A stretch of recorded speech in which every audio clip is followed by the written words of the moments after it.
Welcome everyone back to Pommy and Oz. If you are new around here, smash that like button, smash that subscribe. We're doing a daily recap of all the trade and free agency. We are going to bundle two into one today, obviously because the Friday is started. So please support the channel. We're smashing them out and I really enjoyed the support. My favourite time of the year. So good time to talk about every club in the AFL, not just my own Carlton Football Club. So let's take a quick wee look at that and see what that meant and did it make sense to all the sides. Karl Amon ended up going to the Hawthorn Football Club and the AFL gave out a comp pick of 27. And it makes sense for Hawthorn Football Club. If you looked at them at the off-season, you would have said that outside run was probably a defining need for them, a really important need. So they've got literally what they needed to do. And Karl Amon is probably as good as it comes as outside midfielders. Just the 24 touches this year. Looked really solid. Decent tackles for, hard running both ways. Elite kick it kilometres per game as well.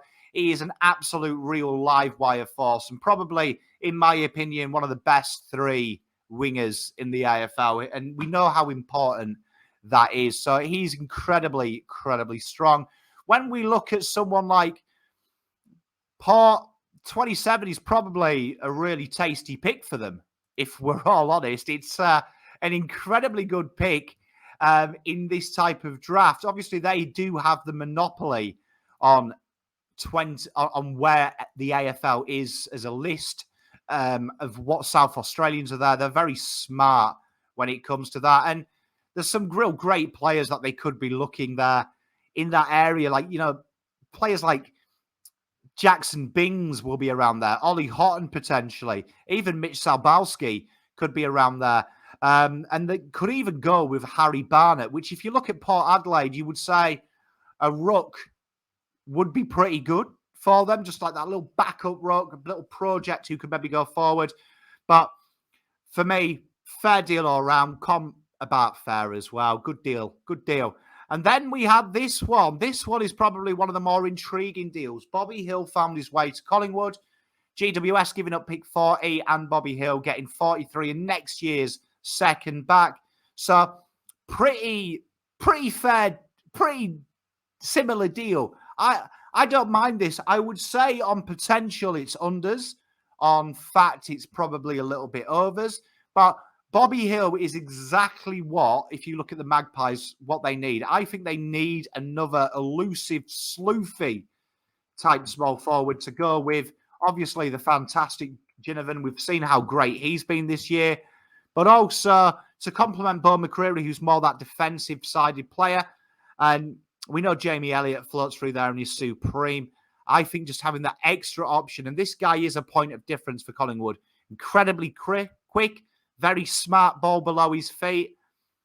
So it's pretty impressive. It's a very good deal. And I think it suits both parties. The picks, looking at the draft already next year, I don't think there's anything that's a dying requirement for Collingwood that says that they couldn't get someone, that they could get someone better. I don't think there is. So I think for Collingwood, it's a really solid deal. And GWS, do you know what I mean?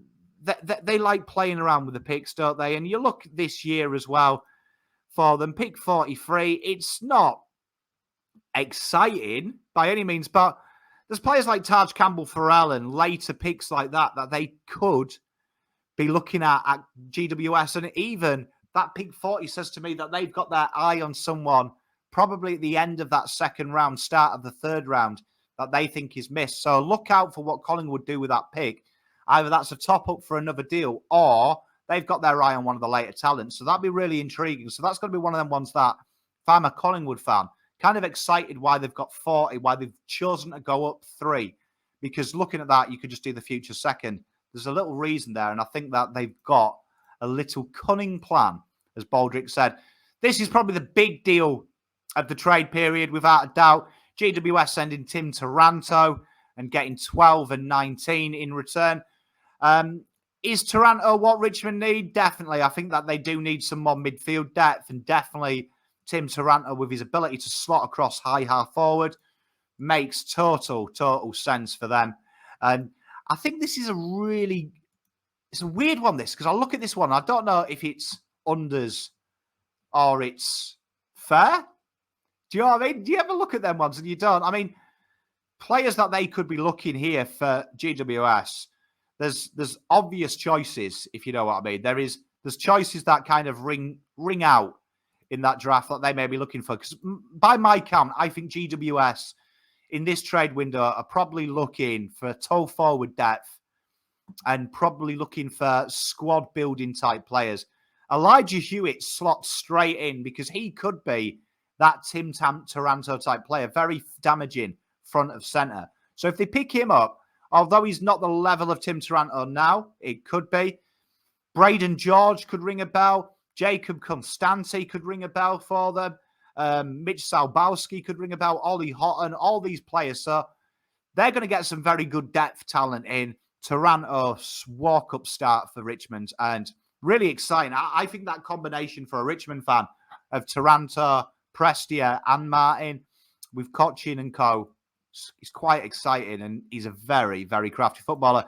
Good deal all around there. I don't think anyone's won or lost. And the final deal of the day was Jayden Hunt. Compensation pick went to Melbourne 52, which is neither here or there. But Jayden Hunt is an intriguing prospect. If you look at the Eagles and what they need, you'd probably say that they're looking for outside midfield, some midfielders, probably trying to raise that age because they've got a lot of young players and then a lot of old players. So they probably want them Cruxy type players, I call them guys that go right in the middle. And Jayden Hunt is exciting, isn't he? I mean, can play pretty much all across all three lines, incredible lightning pace, probably not serviced enough at Melbourne Football Club. But that being said, I like him. 20 games this year. Didn't set the world alight, but I just think he's one of them players that I look at a very good club, surrounded by stars. Ed Langdon's in that role. Do you know what I mean? Players like that. Harmsy takes a lot of that time. A player that if I was Eagles, I don't mind it. I don't mind it, you know. I think that this could be a really jet one. So I really like this deal. And as for Melbourne, I mean, you're not going to do much with 50s. I mean, they may go late and look at, you know, a Jake Walker maybe, or someone like that, a Van Ness, someone a bit lower. But very, very good footballer, someone to keep an eye out for. And I think this will be a really good deal for them. I'll be back tomorrow with day 2. Let me know if your teams are in here. Did you like them trades? And then free agency acquisitions, does that make your team stronger? And until next time, I'm out.